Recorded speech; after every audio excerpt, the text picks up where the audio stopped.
Please give a warm welcome to Mr. Ken Belford. You know what I hate?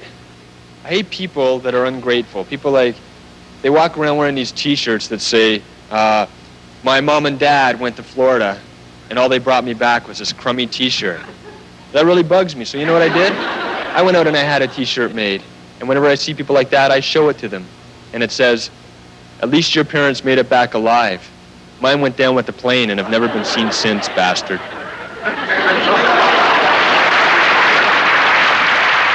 My grandmother's a hypochondriac. She's 80 years old.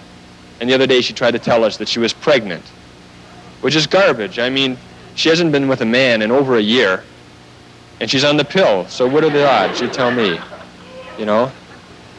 And my great-grandmother died recently. I was kind of depressed because she left me $50,000, but I had to spend $1,000 for funeral expenses. That's kind of down like that. Yeah, and old people and crime.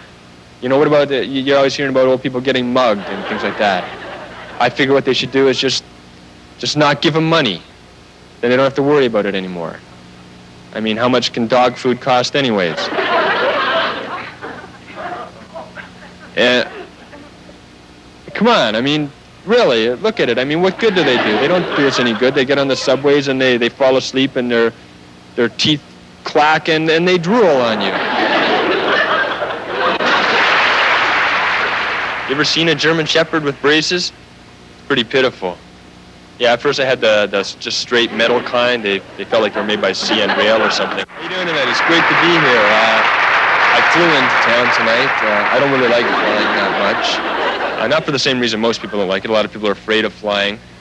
I'm not afraid. It's just that I don't like paying all that money to get somewhere fast and then being held up for stupid reasons. Like, you're flying along and all of a sudden the pilot comes on the PA and says, "We're sorry, ladies and gentlemen, but we'll be delayed for 2 hours as there is construction ahead." I mean, you think they'd know about this in advance, you know? Or you're flying along and a plane crashes, so all the other planes just have to slow down and take a look. When I was a kid, my father, he was really into this macho stuff, you know? And he really wanted me to be that way, and there were certain things that I couldn't live up to. For example, sports. I enjoyed sports, but I never got into them the way he did. He was so gung-ho. I remember the last time I played in a school sport, my father came out to the game to do what he called supporting me.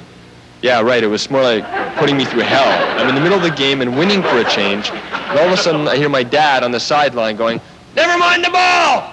Take out the man! Hit him, you wimp! Hit him or don't come home tonight! You're no son of mine!" And I don't know, I guess something inside me snapped. I climbed over the ping pong table and I kicked the guy. I used to see a psychiatrist when I was younger, which I used to hate, because he used to always say that I was paranoid. All right, he never actually said it, but he was thinking it, damn it. Yeah, because he never believed me when I told him I was being followed. So over the years, it just got worse. And now it's like, whoever it is out there, it's like they know every move I'm going to make before I even make it. I can't go anywhere. The other day I was just walking along in a mall, and I happened to look at this little map of the mall. And there was this little arrow and it said, "You are here." How did they know that? Man continues in his day-to-day existence. And it was the same with fighting. The same thing, you know, he was so into it, right? And I never enjoyed fighting, but if I came running in the house, my dad would just assume I was running away from somebody. And he'd go and look out the window and see this group of boys out there, and he'd come back and he'd say, "Look it, there'll be no cowards in this house. So either you go back out and you fight with those boys, or you fight with me in here." So what am I going to do? I'm not going to fight with my own father. So I go out and I fight the boys, and they don't know what's happening. They're just walking by on the way to the fish and chip store. Who is this punk? I don't know. Just thump him so we can get our fries.